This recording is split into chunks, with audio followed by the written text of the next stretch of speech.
Good morning मीठे बाबा। ओम शांति। आज 17/9/2025 ईश्वरीय महावाक्य बाबा कहते मीठे बच्चे जोग द्वारा सत्व प्रधान हेबा सहित पाठपढ़ा द्वारा धन रोजगार करी जमा करने को हेब। पाठपढ़ा समय रे बुद्धि इयाड़े सियाड़े न जाऊ। आजिर प्रश्न, तुम्हें डबल अहिंसक अननोन बैरियर्स अर्थात अपरिचित दक्ष सैनिक मानकर क्यों विजय सुनिश्चित अटे एवं काहिंके।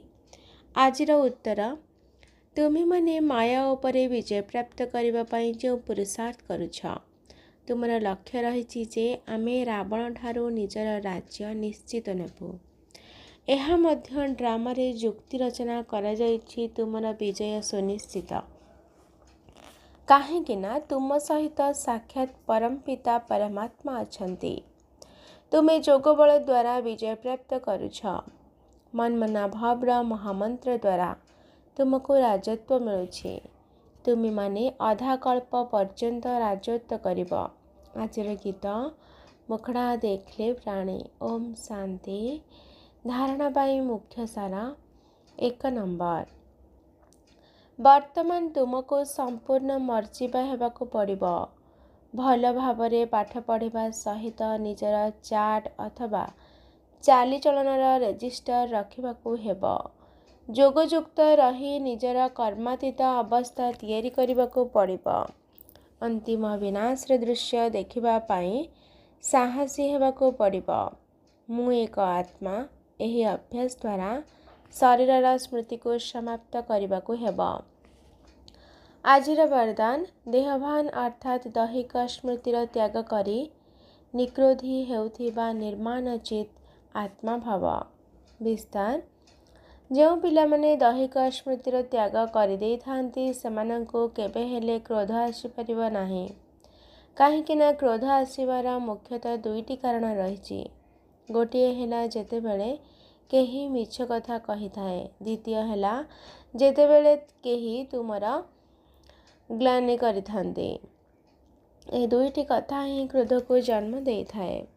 एही भली परिस्थिति रे निर्माण चित्र वरदान द्वारा अपकारीर मध्य उपकार कर। गाली देवा बाला को गलारे लगाओ। निंदा करिबा बाला को निजर सच्चा मित्र मन कर। तेबे कुहाजिबा कमाल। जेतेबेले एही भली परिवर्तन होई देखाइब तेबे जाई विश्व सम्मुखरे प्रसिद्ध होइजिब। आजिर स्लोगान, मौजर अनुभव करबाकु हेले मायर अधीनता को छाड़ी स्वतंत्र हुआ। आजिर अव्यक्त इशारा, एबे लगन अग्नि को प्रज्वलित करी जोग को ज्वाला रूप कर।